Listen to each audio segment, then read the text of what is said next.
Hey, Julie. Hey, Julie, we have a full agenda tonight, so I know you want to talk. Thanks, Julie. Okay. All right. We're going to go ahead and get started, even though we're missing a couple board members. Hopefully they will come quickly. We have a quorum, though, so we're going to start. So it is 5:02 according to my watch. I know that there was traffic out on the 215, so that could be why we're missing some. It is Tuesday, April 11th, 2023, and we will go ahead and start by indicating who's here. Julie? Julie Jackson. Kim Chandler. Rich Nye. Karen Winder. Clark Nelson. And Nicole McDermott. All right, we are going to go ahead and get started and turn the time over to Ben. You're up. Very good. Thank you, Board President, board members, superintendent, and executive leadership team. We're very pleased tonight to do kind of a unique presentation and recognition. So it's like presentation / recognition. But this last fall, we ran into a circumstance and situation where we saw several instances of racial terms and other slang being used in our schools that were disrespectful and unkind, racist in some instances, and were being used as a form of bullying. And we got together, and as administrators, they're very clear on what the policies are, but it's really hard for some of our adults. Sometimes kids do not want to hear things from adults. Go figure. If you have teenagers, you know what I'm talking about, right? And so oftentimes that message and of inclusion and kindness and respect for others is probably better served from our student leaders. And so we presented this problem challenge to our student body officers and specifically to our president's group, our SBO advisory group. I don't know what we formally call it, Superintendent, but we do meet several times a year with our student body presidents and presented this idea to them and asked them what they thought they could do. And actually several great ideas were generated in several meetings. And starting in January, we went out to schools. We produced some based on those ideas. Matt and Megan went out and started filming some of these student body officers and other individuals who help participate, students in our schools, on the video we're going to be watching today. The video in and of itself is not that long, but the message is pretty critical. And so we're very grateful, and we've invited our student leaders to be with us tonight. We have a few of them that will be speaking to us just very briefly to tell us about their experience and why this is important and what kind of an impact it's having in their school environment. So I'm going to first invite from Skyline, Maxwell Stewart, from Cypress, Evan Egan, and then Olympus, Savannah Richards, and then Taylorsville, Tammy and Aspen both wanted to speak. So we're going to let them come up. But before we do that, I wanted to introduce all these wonderful kids and have them just introduce themselves. Stand up. We'll start here on this end. And tell us your job and your responsibility. And we'll just go down the line and make sure we introduce everybody. Go ahead. I am Maxwell Stewart, the student body vice president at Skyline. I'm Jojo. I'm the senior class president at Skyline. I'm Lauren Peterson. I'm publicity officer at Skyline. I'm Jacob Warwaller, and I'm the SBO secretary at Skyline. I'm Maggie Garth, and I'm the SBO president at Skyline. I'm Maria Vigiona Kamope-Fiafia. I'm freshman vice president at Skyline. I'm Ellen Mendez, and I'm the student body historian at Skyline. My name is Savannah Richards, and I'm activities coordinator at Olympus. Well, I'm Harvey Jones. I'm publicity coordinator at Olympus. I'm Evan Egan. I'm SBO president at Cypress. He runs the whole school by himself. Rob doesn't help at all. I'm Valeria Miranda, and I'm SBO Communications. I'm Aspen Beatty. I'm the SBO Senate President at Taylorsville. I'm Tammy Fung. I'm the SBO Secretary at Taylorsville. Do you want to say hi? Sure. Rebecca Elkins, advisor at Taylorsville. So we'll go ahead and hear from Maxwell, Evan, Savannah, Tammy, and Aspen in that order, and then we'll go ahead and turn on the video.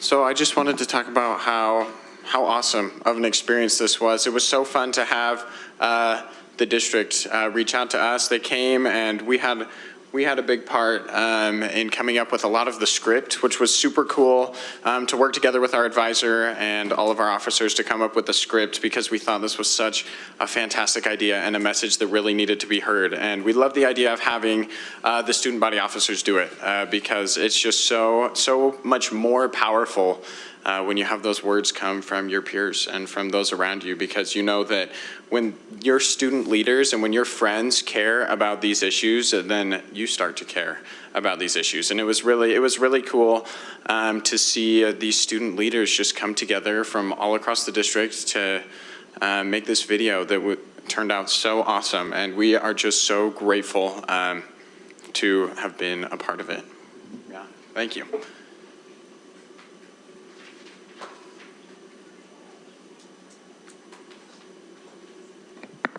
That's better. This was a really interesting experience for our school in a good way, in a great way. It was actually funny because it started as like a school-wide thing. We were going to branch off in each of our own schools and make individual videos.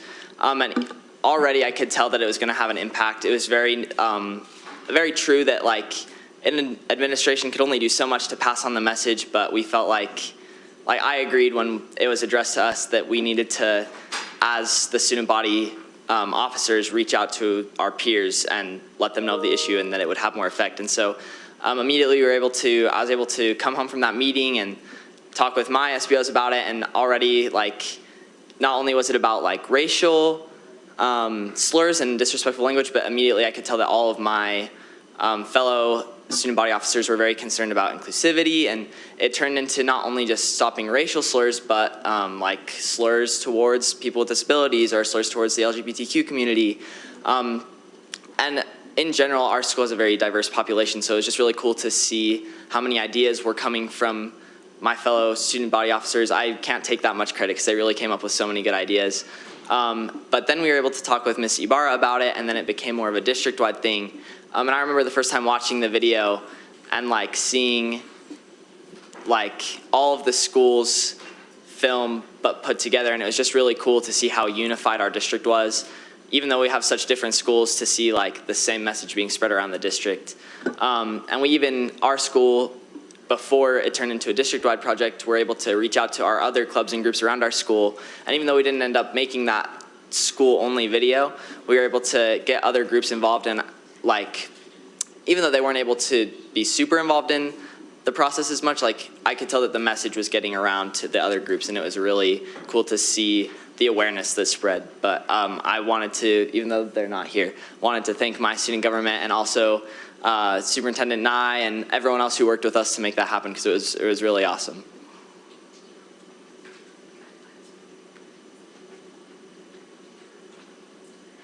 I just wanted to say that from working with the video and with all you guys, I think it was great because not only did you guys involve student body officers who are like the leaders of the school, we also involved normal students. And I think that had a great effect because it's not like, oh, the SBOs are saying this. You know, it was more of like a community, like our peers, our school members, like all these people, we were all just on this on the same page and wanting to do better and make a difference. And I also had a bunch of people come up to me and just say, like, either like some of them were like really grateful for it, or some of them were just like, I had no idea things like this were going on at schools, and it made them want to do better. And it's because of this video that it actually got our SBO group together, and we wanted to further this. And so we came up with something. It was, instead of a spirit week like most schools have, it was a kindness week.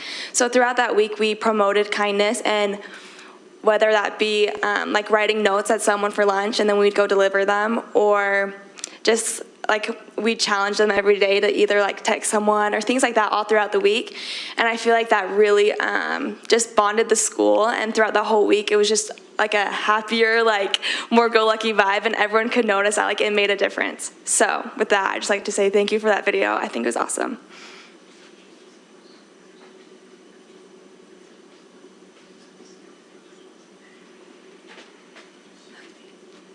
Okay, so our SBO president came and he told us about how we were going to do this anti-slur campaign, and how like it was going to be this big thing, and like showed our student body officers like this big issue that was coming. And we also come from a really diverse school, So we saw it and we're like, hey, we have to do something. But our school also is like anti anything you try to show them. So when we tried to do this anti-slur campaign, it almost like, it didn't work out that well. So we did something just like Olympus, and we focused more on bringing positivity and like the other part to implement something better than just saying, don't do this, because that didn't work for us very well. So we did something called Kindness Week, and it was very helpful, and I felt like it benefited our school. So there's this really popular card game all over social media called We're Not Really Strangers, where they usually put up signs or little reminders all over the place where people might just walk by and notice it out of the corner of their eye. So we wanted to take that approach rather than just constantly shoving all of this like kindness or whatever, forcing it into our students. It was just little things around the school that might make their day. So we started off with papers where we cut up little tabs for people to tear off. And on those papers were little reminders like, you made my day a little bit brighter when you smiled at me. Or little reminders that you've survived 100% of your worst days. And we put up around, for the first day, we put up 5 around the school, and within the first class period, they were all taken by students, and they were reposted all over our Instagram accounts where we reposted them. And it was amazing to see how many students were actually involved. Next, we got Post-it cards or note cards, and we put compliments on there, and we put pass it along. And there were so many students that passed it along throughout the entire day, throughout the entire week. And it was great. And we put up social media challenges for students to get involved. And in a school with barely any windows, it was so nice seeing how much light could be brought into our building with just little acts like that. Thank you.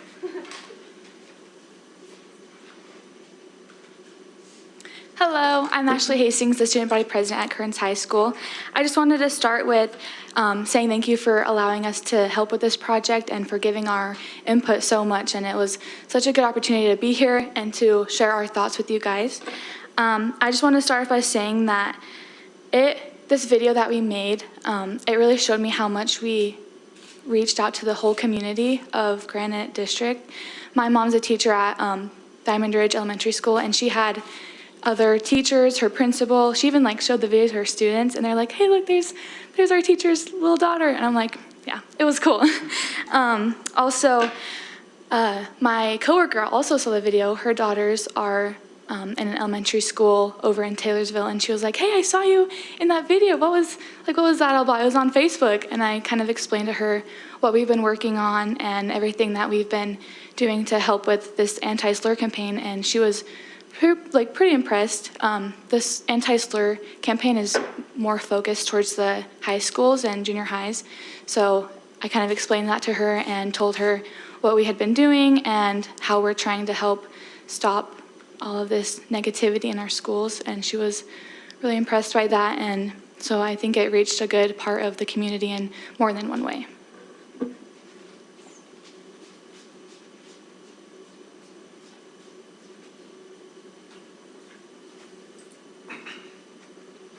All right, hello everybody. My name is Harley Licona.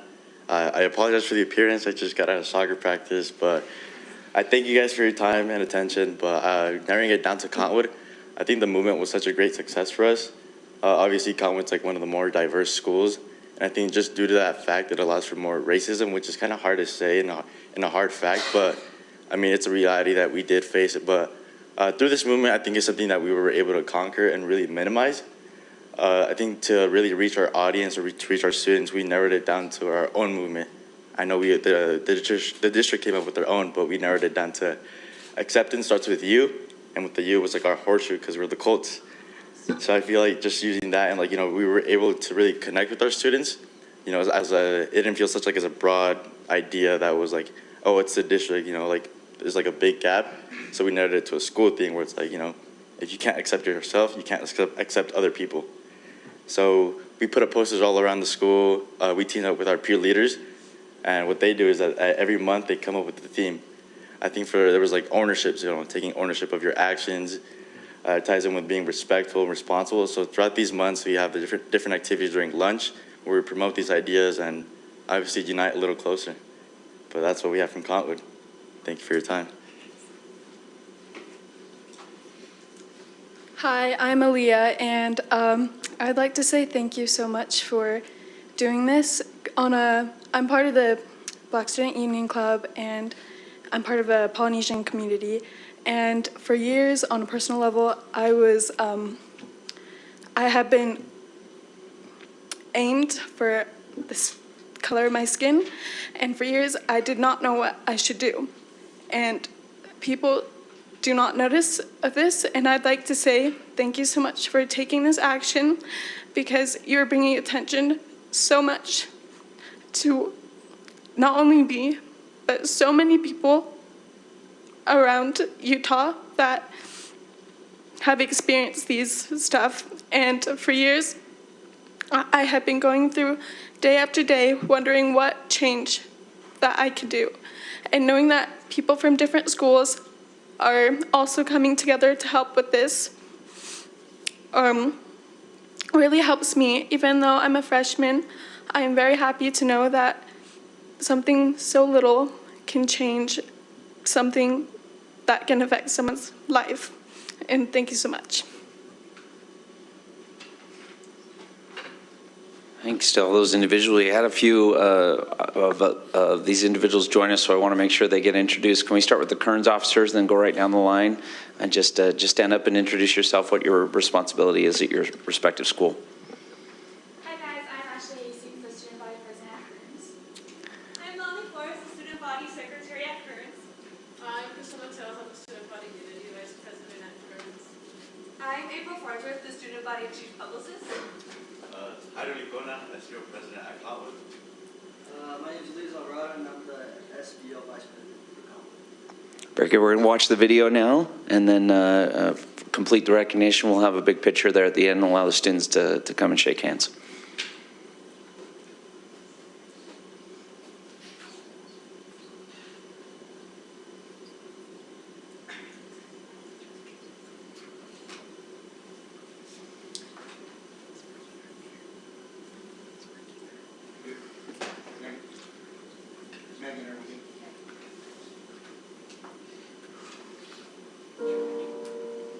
Look at the different types of shoes. Look at the different types of shoes. Look at the different types of shoes people Look wear. at the different types of shoes. Look at the different types of shoes people wear. You'll only fully understand someone when you've walked in their shoes. When you've walked in their shoes. Walked in their shoes. These shoes and the people who wear them are making an impact. These shoes and the people who wear them are making an impact. These shoes and people who wear them are making an impact. Are making an impact. Words have power. Words have power. Power. Power.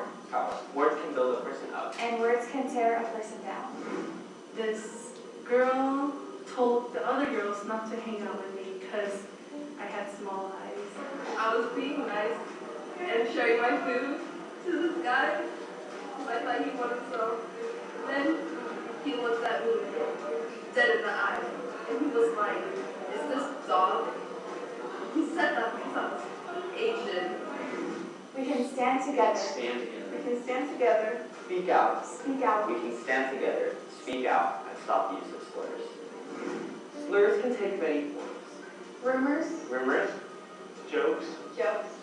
notes, pictures, memes, And gestures. gestures, Slurs make reference to. Slurs make reference to. culture, Ethnicity. ethnicity, Religion. gender, Sexual orientation. Age. Disability. and physical characteristics. I was discriminated by my own group, actually. They would just ghost me, but they wouldn't tell me why. Because they were friendly towards other groups, so it didn't really make sense. Alright, somebody told me that my family was the reason why COVID started because they eat bats, when in reality, they were just living their life. Slurs affects everyone, including you. It's time to stand together against discrimination. Speak out to support your community and peers. How? Take responsibility for your actions. Think before you speak. Is it true? Is it helpful? Is it inspiring? Is it kind? We should speak out and say something when we see or hear slurs and other disrespectful actions. We should avoid confrontation and show kindness Kindness And compassion. to our peers. Like our shoes, we're all unique, but we can stand together. We can stand together. Stand together. Stand together. Speak out. And stop the use of slurs.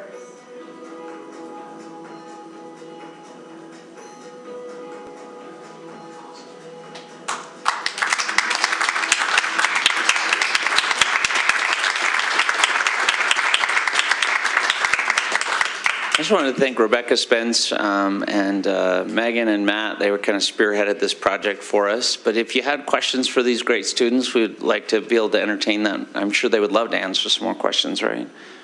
Yes, okay, they're great. So if not, we'll go ahead and have them come up and be recognized if that's all right. Please. I just wonder if, I love that this project has inspired your schools, like individual schools, to do individual things. And I wonder if you guys see further next steps, and if you've talked about them. And I know lots of you, most of you probably know who next year's leaders are going to be. And have you thought about how to pass this torch to them? Anybody want to speak to that? Please.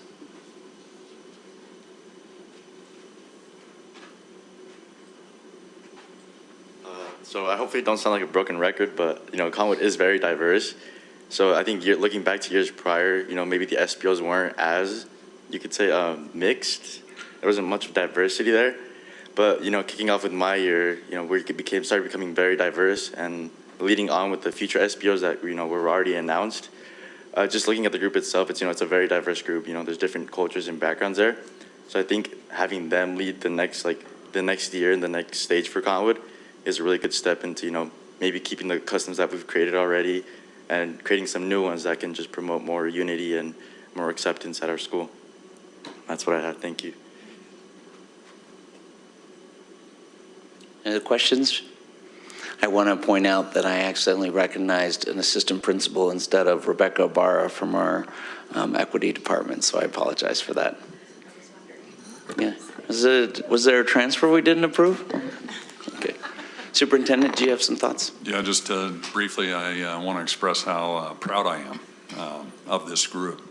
And when we meet with our SBOs, we are talking about those issues of importance for our students as they're occurring in our schools, and then they leverage their leadership to make that effectual change. And when we think of bullying and harassment and discrimination in our schools, there's simply no place for it.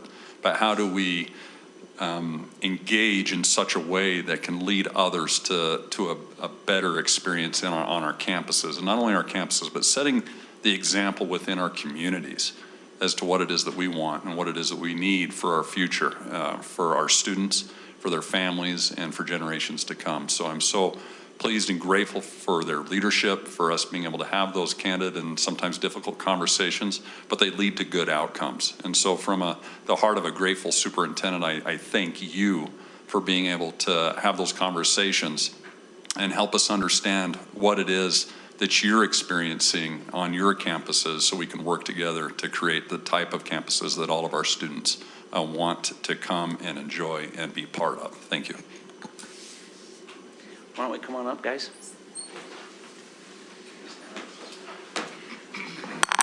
This month, whatever you like. Yeah, we want to shake your hand.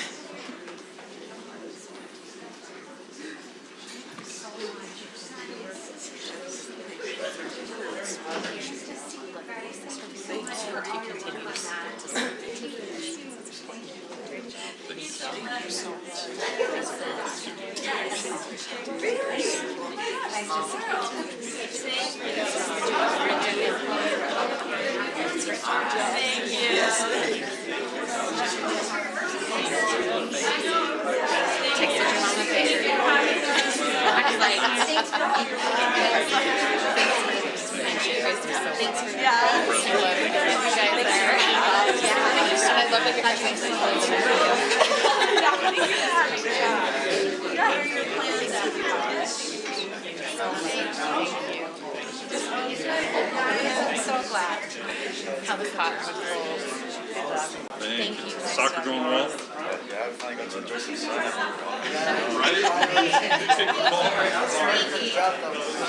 Thank you.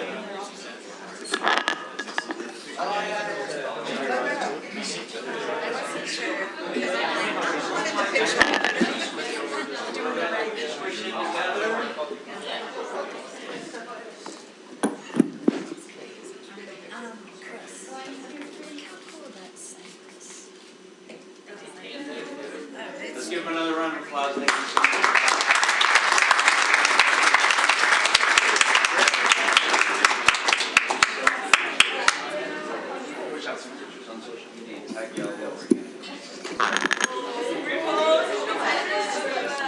You guys, thanks so much for being here and for all your work. It's like such an honor to have you here. Thanks. And thank you for all the work you guys do in your schools. I know you do a lot, so thank you.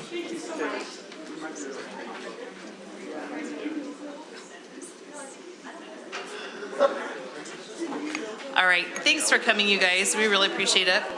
We're going to go ahead and move on and turn the time over to Don, Justin, and Chris for our construction and capital update.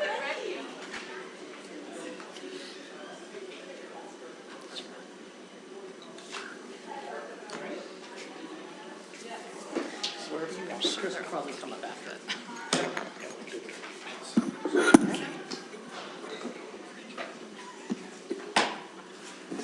Well, good evening, Board, Superintendent. We don't have quite the multimedia package that the prior group brought with them, so we'll apologize in advance, but I'm sure, as you know, it's just as riveting and meaningful. So Justin, why don't you go ahead and start with the security upgrade? Okay, so far as security for this month's update, we have moved forward with the next round, which is Woodstock and Oakwood. William Penn was finished. I thought that said no chance this month. Oh, no. And I was like, that's not going to cut it, guys. Nope. It does, thankfully, it does not say that, yes. William Penn is finished. Woodstock and Oakwood are, they've started demolition. We moved the office, and they're into that, which is great news. And so we're moving quickly. We've got a couple of slides, I believe, here. Well, we can talk with a couple of things. It'll start with some ongoing projects. As I think you may have experienced or heard, that we had a rather wet year this year and a lot of snowpack. So we have tapped the brakes a little bit on two roofing projects, Westbrook Elementary and Arcadia. We have some great weather. Things are drying out, so they're going to get into the building now. Let's call it about 2.5 to 3 weeks later than we would want. But Mother Nature had her own goals, and we're just going to live with those and adapt as best we can. We're moving forward with a Bonneville Junior High School stage and house lighting project. Larger electrical components have worn out there. And slowly but surely, as weather permits, we're working on some baseball, softball dugouts at Taylorsville to get those up and closed and safe. We are doing some additional work to accommodate some students at William Penn, Woodstock, and Oakwood. These are sister school plans, so it's a little convenient that most of the changes are moving forward. We've had a chance to converse with the different building committees at the schools, solicit some feedback, etc. Moving forward with those, a lot of great suggestions coming from the school, and fit in nicely with our designer's vision as well. Dawn, thank you for listening to the building committees. I think that's really important. I feel like they really have a perspective that we don't have. And so I'm glad that you do that. I've had a lot of teachers reach out to me in concern about, are these consolidations going to be done by the day one of school? Yeah, Can you talk to that? Pressing very hard to get that done. That's why the projects are out to bid now. As soon as we get those back, hopefully in time for the May board meeting, get those approved, which allows folks to get in last week of school, first week that school is out, and work diligently to do that. Our designers have worked very hard with some structural components. They were able to simplify those. So a lot of the structural work that has to happen has been changed, which is great. That saves days, if not weeks, on the job. And I think we've decided to go and procure some of the elements as well, so we're not waiting around for a contractor to procure some of the long lead items. So we're trying to mitigate time in the school as much as possible to do that. So we'll have some district supplied and contractor installed equipment just so we can take weeks off of the project as well. Every time we get into a construction project in the summer, schools are concerned, will we finish? We do all we can. This just happens to be a really short summer as well. So it's double fun.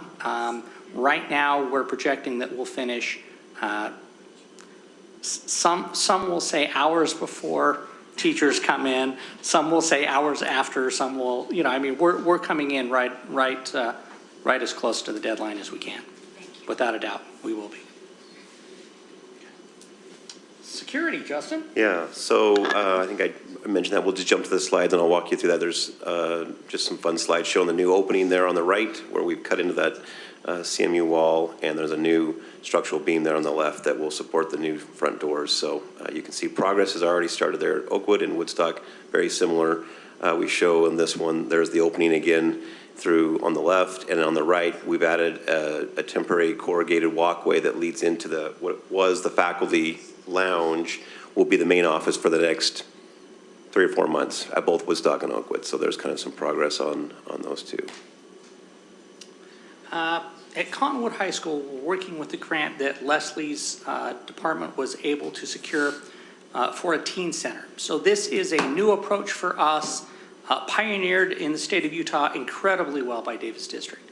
This is an area where we can provide support and services to those in our school that need it. It could be someone who's McKinney-Vento student between homes, et cetera, place to wash some clothes, get some studying done, connect with other service providers as well. So this teen center component coming in at Cottonwood High School has been going through design and through implementation. And as I understand it, this legislative session, the teen center funding has been increased throughout the state, so we can move forward as successes dictate and needs dictate in some of our other schools. So this is a pretty fun little project underway in construction this summer and should be finished up in the fall. They do have some perspectives of this where some elements make it feel like a family living room, if you will, the best that you can in a school. It will not feel just like home, but it will feel close to. There's some laundry areas, there's restrooms, shower facilities, all of those type of things to help us enable those that need services to connect both in and outside of the school. So is this going to be replicated in any other high schools? So funding part dictates that, but what you're going to ask, in the new builds, have we figured a way to put these in? The answer is yes. Okay. So that's already underway.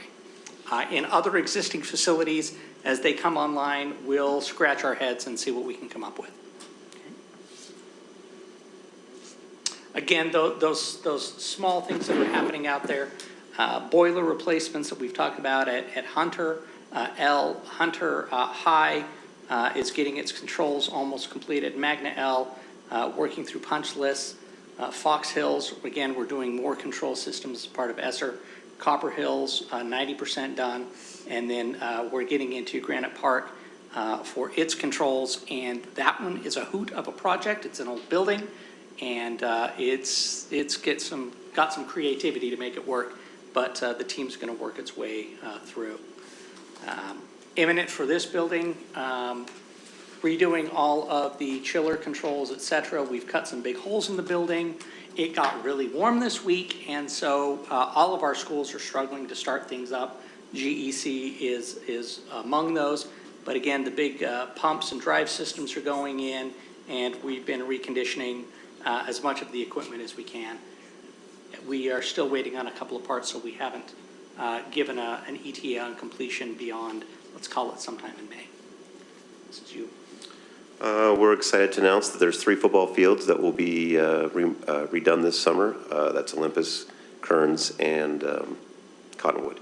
And the Cottonwood one is, well, it's for your vote. It's on the consent there for you to see that, but that's the plan. And the 2, Kearns and Olympus, we've already had our pre-construction meeting, and they're underway, selecting materials and getting those ordered. And pending your approval on the Cottonwood one, we'll do the same thing this week. So that's exciting news. I may be getting confused a little bit, but there's this infrastructure that needs to go under the turf. Mm-hmm. Do you have to do that at Cottonwood? Yep. Or they already have it? Oh. We have to, Kearns is the only field that's set with the cooling system in place already. So theirs is going to be the least disruptive, fastest, most simple side of it. The other fields are getting their cooling systems in, re-prepping any subgrade should there be some problems. Cottonwood's also getting an internal drain along the edge of the track. Over the years, Cottonwoods has either been covered up, torn up, or et cetera. So they're getting a little more extra attention paid to them because they have some deficiencies that other fields don't. And so the piece I didn't get to ask, the piece that's in the consent agenda, it's for the infrastructure as well. Yes, for the entire field, yes. Okay, and these 3 projects are summer projects that will be done by August 1 for football. That is the contract. teams to The play way on. it's written is August, July 20, whatever that 25th-ish, Friday is, I think, but Yeah. basically by August 1. Okay, Yeah. thank you. Is there some kind of penalty for these contractors? There is. There If is a they're very not, because Every these schools have home Yep. games that start Yep. pretty quickly, not to mention their practices, but obviously home games start probably by the 14th or so, whatever that Friday is. Sure. Middle of August this year, like Don alluded to, it's a Yeah. short summer.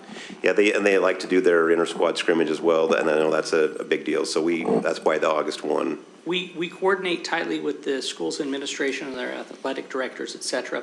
In the case of all 3 of these fields, we feel fortunate that we'll actually get in. I believe they're going to turn the fields over to us May 22nd. So we're gearing the contractor to get in as quickly as possible and get us done as fast as humanly possible. Right now, again, Kearns, fairly straightforward. Olympus has a little bit of a challenge to make sure we don't hurt things as we bring the new water system in. And Cottonwood, since it's down in a bowl, it's a hard one. So the contractor's got a lot of work ahead of them to make Cottonwood work. So we're grateful for the schools helping us get in a couple of weeks early. Go ahead, Justin. So Westlake, it's exciting. We're moving along. You'll see some slides, or you've already seen those in your board packet, but you see some, I'll just skip to the photos there. The main office there on the photo to the left is looking north at the main office there, which you can see the structural steel. Behind that is the auditorium for reference there. And then the picture to the right is looking at the south academic wing, and you can see how that's progressing as well. HVAC systems going in. We got some brick veneer going up, which is exciting to see some of the exterior finishes starting to already manifest themselves.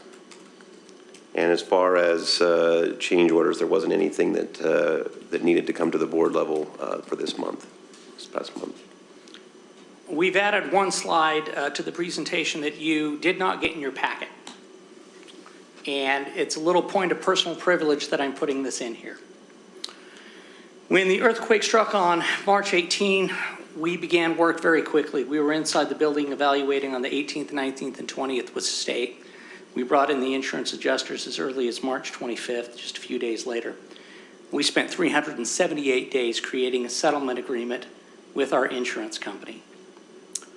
We had another process going, which was with FEMA.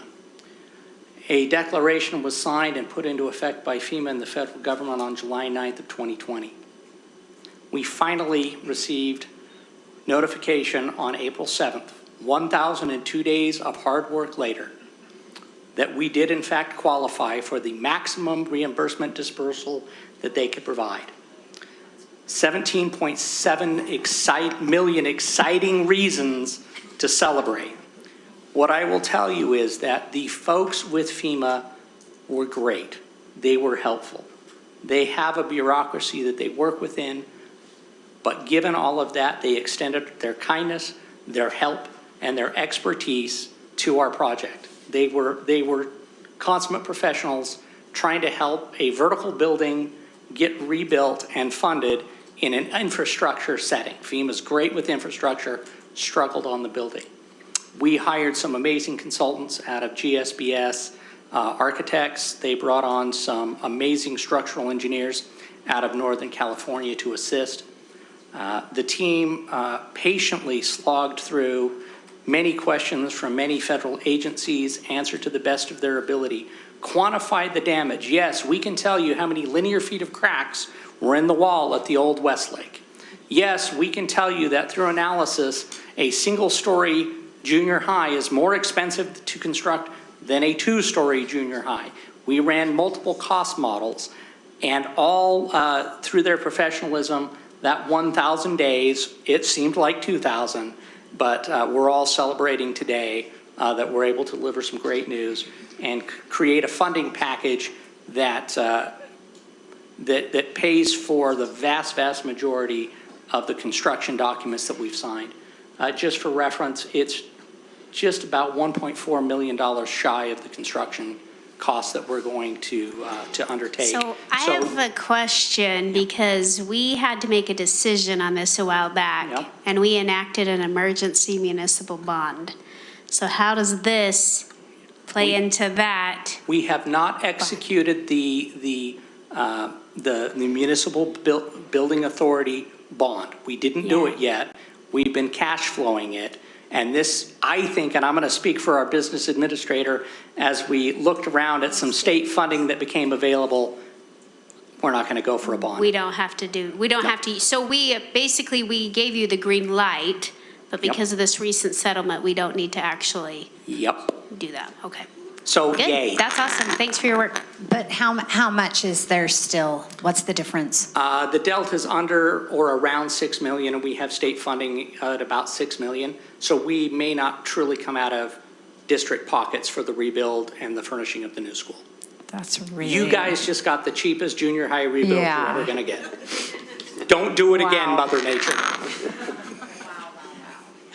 And I would just say here, kudos to staff, right? Don and your team, Justin, everyone that was involved, please pass appreciation, because I know there were several times in the process where we could have just kind of taken the answer that we got rather than force the issue and further the discussion. So significant, the board needs to know that significant effort was made to realize this, and coming to this didn't occur by happenstance or accident, right? It took deliberate effort, so I appreciate staff working on that. Thank you. Thank you. And now for the newest member of our ensemble. That's mine. I'll get it.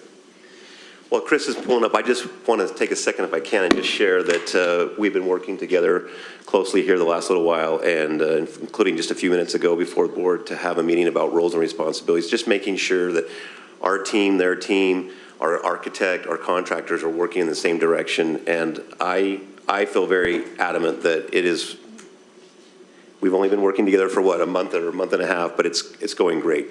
That I've already seen good signs, positive movement, positive communication, and I think there's a lot of good things happening. So again, I just wanted to thank the board for your support and your vote to help us out. So thank you. All right. Mr. Chris? First of all, I'll start off by saying thank you, Justin. We've been very grateful to work with Justin and Rich and Ashton and their team, because they're doing a great job and under Don's direction. And so we're also grateful for that opportunity. And I'll just say, I've been doing this for 22 years. I've never given a district a free school. So I've been one up before I start. So I'll take that victory lap. So while Don runs around the mountain to take his victory lap, let me just express that, and I have a recap of our efforts at the end for a conversation just about what specifically we've been working on. As I give my report, I would encourage you to ask some questions. In our report, we got a little jargon heavy, so if you have questions about the jargon or the detail, we also were a little bit specific about what we're working on, and there's some reasons for that, because I think the board needs to understand the complexity of the projects, for one, which I'm sure you're probably familiar with, but maybe a good refresher. The second of all is that there is progress going on, even in the situation of some pretty heavy weather impacts. And so I think it needs to be understood that the architectural and construction teams have been working very hard, even in the face of the situation that we have on the site. So that's the reason for the heavy verbiage. If there's something that you don't understand, please ask, or if it's something that's too much information, please let staff know and we will adjust accordingly. So we're going to start with Skyline, and I'm not going to read this, but just so we understand, the academic wing progress is what we're focused on right now because there is a turnover date for next summer, and that's where most of our efforts, in addition to some community mitigation efforts that are going on right now. So in the academic wing, we are going into framing in the administration area and also on the very northern part of the academic wing. We're progressing into internal framing, mechanical. So when you see the abbreviation MEP, that's something we have almost as many acronyms as the federal government, but almost not quite as many as FEMA does. Trust me, I've done a couple FEMA projects. They have a lot longer acronyms too. MEP is about as much as is about as many as most construction guys can handle. So we do have panels that are further down to the south that are currently being erected, and we're getting very close to the existing academic wing right now. And there is a lot of steel being installed, and you can see just from the nature of the pictures, it goes from snow to clear, just like all of your yards are operating on. The culinary arts, and as we continue down into the wings, a lot of steel erection has been going on. There's a lot of steel packages on site. The contractor actually last week supplemented their steel erection because it wasn't quite going fast enough. So they, in order to make the schedule commitments that they've had, they've actually added an additional steel erection company in order to keep that moving forward so we can get into these next stages where we're talking about the ductwork, the framing, some of the plumbing and electrical being installed on the projects. This is actually, the joys of being in a board presentation. You have requirements for public access and stuff. So these pictures are a couple weeks currently out of date.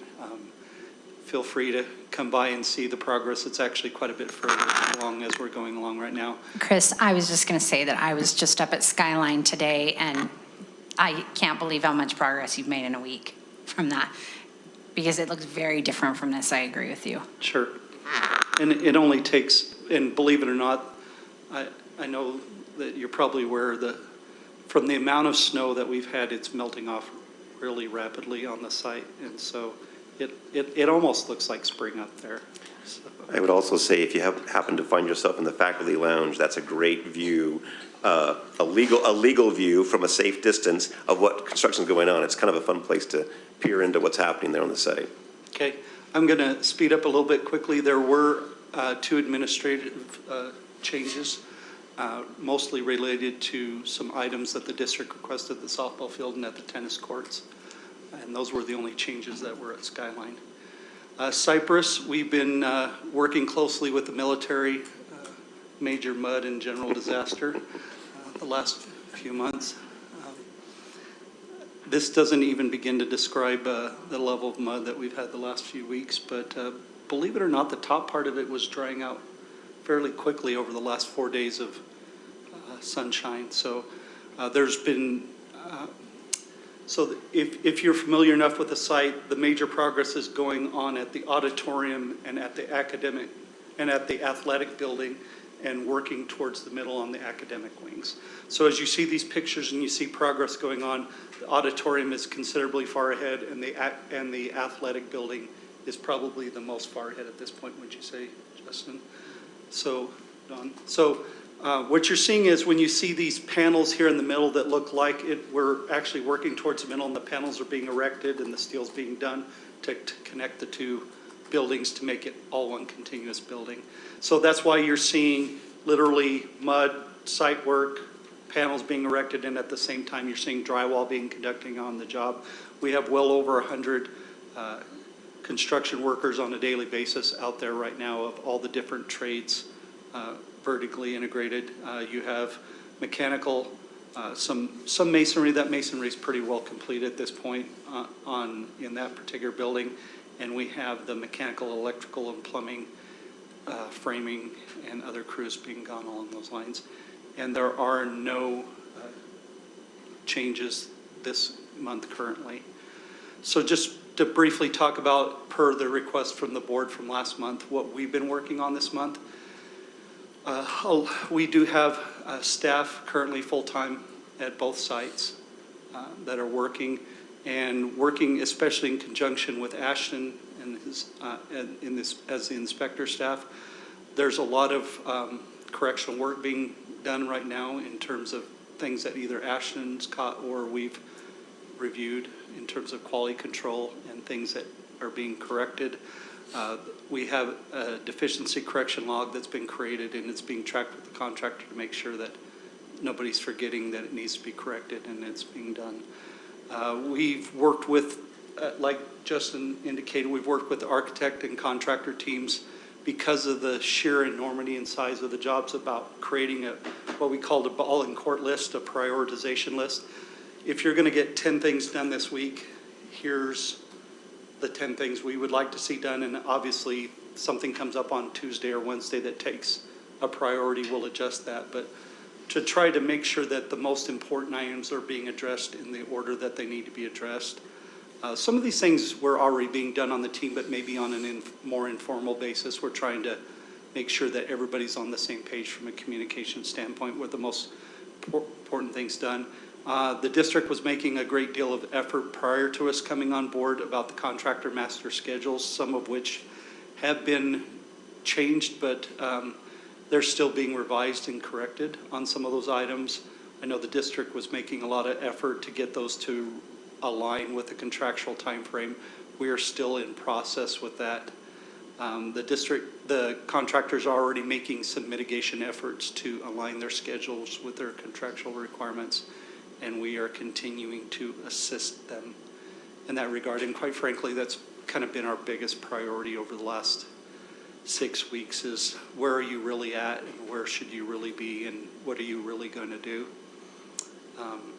Contractor changes are being reviewed, corrected, prioritized, and then once again, as Justin alluded to, we've made some workflow changes. We've requested some workflow changes with the architectural team and the contractor team in terms of what's going to work to best prioritize. We're going to take over some tasks that are, so the joys of hiring us off the state contract as a construction manager is we have a contractual responsibility to you, the district, some of which you've already had contractual responsibilities given to some of the other parties. And so we're just working together to make sure who works best. The design team gets an opportunity to focus on their documents, and I think they're doing a good job with that and making sure that the contractor fulfills all their contractual relationships and that we're not all trying to do the same thing.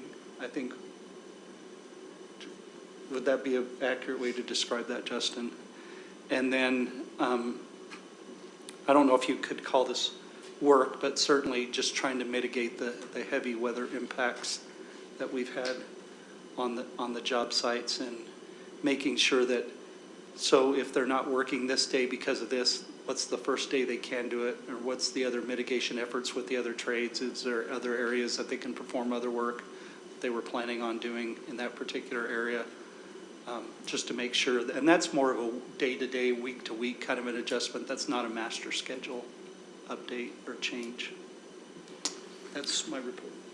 Hey, Chris, I just wonder, especially the Skyline building is right there next to the mountain, and I just wonder if there's any worry or implications that from flooding.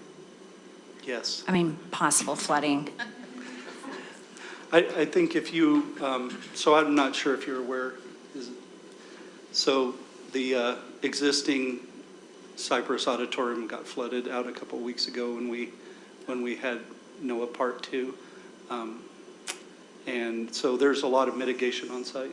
He meant Skyline. Skyline, Yes, excuse me, Skyline. I'm gonna do that again, just so we're all clear. We have taken some steps, though, to help mitigate that. There's a new drain box, a new way of water directing, so hopefully I don't have to be up there at 10 o'clock squeegeeing water off the back of the stage. So that is something we've put into place, and I feel like we've moved the best we can. So I want to repeat that. There have been changes and improvements made at Skyline to now we feel confident it's not going to flood again. This was to help maintain that existing auditorium, right? Yeah, And the that's- existing old one. that we have to hang on to for three more years, I Right. believe, right? So that's what I'm talking specifically. But to your general question, yes, we're looking at making sure that we have, the water's flowing the right direction and not into the building, but away from the building. How's that?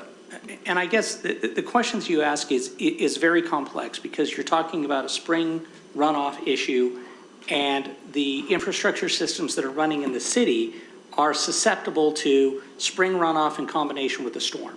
If that happens, there's a chain reaction. Systems can't clear themselves. And so when you have I-215 under construction, us under construction, we're the ones that are, the school's the least likely to impact the storm drain system in the community. You've been there enough to know that the water backs up on itself. We've done what we can to clear our site.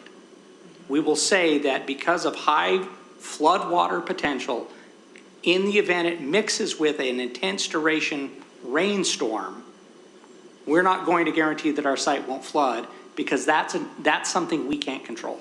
That's a buildup of unfortunate circumstances. I think in that circumstance, like, the whole city's in trouble. So Yes, but we understand understand that, our yeah. site has gotten its improvements. Yeah. It's the big worry about the rest of the world. And I agree 100% with what Don just clarified.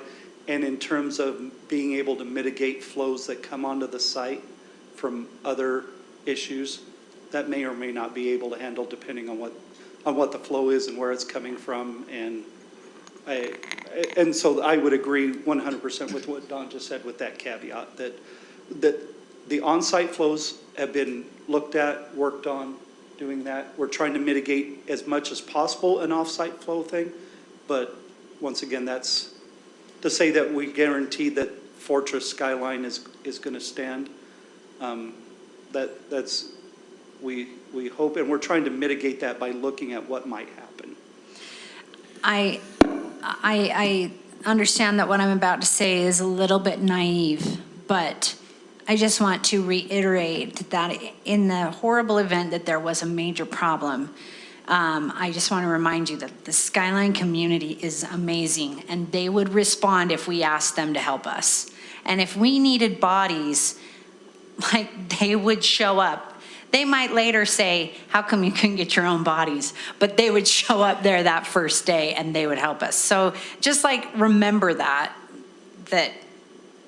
we can get people there, I think, if we needed it. Yeah, unfortunately, Governor Cox has bought every sandbag in the state, so hopefully he'll be willing to share. So just kind of going off this question, is it more a worry for the existing building because of like the flooding that has happened in the past, or is this going to impact the new build, or both? Both. Yeah, I mean, it's both. Again, we don't know what the municipality's infrastructure can take. We've experienced several floods where the municipal infrastructure can't take the water that comes down. This isn't a school district site conundrum. We're just where we are, and we have a lot of high flows that we'll just deal with, and we've been very good with it. Our maintenance crews have been excellent at responding. We've had situations where doubters would say we wouldn't open, and the next day we were fine and great and wonderful. We've got this. Which was amazing, We're by the just way. not going to guarantee that with high flows coming out of the mountains and a rainstorm, that the municipal system can't support us. We'll try and do our darndest. And I was just going to say some of you are aware, the other component is the neighbors around us have concerns that we're not taking care of our stuff, our water, and we in fact are. And I feel very confident that what we're doing, working with Salt Lake County Flood Control and others, that we are doing everything we can to be great neighbors and to make sure we take care of ourselves and not let our water become someone else's problem. So. Thank you. All right. We appreciate you gentlemen being here and the time that you spend doing this for us. Thank you. All right, we have a need for an executive session for the purpose of negotiations and potential litigations. So I will entertain a motion. I move that we go into executive session for the purpose of negotiations and potential litigation. Second. All right, we have a motion and a second. And we will take a roll call vote for this. Go ahead and start with Clark. And Clark state your name, Nelson, sorry. yes. Karen Winder, yes. Amy Burgess, yes. Kim Chandler, yes. Julie Jackson, yes. Kristen, yes. And Nicole McDermott, yes. Okay. We are going to go ahead and adjourn to the meeting room upstairs to continue this conversation. 216, room 216 upstairs. See you up there in a minute.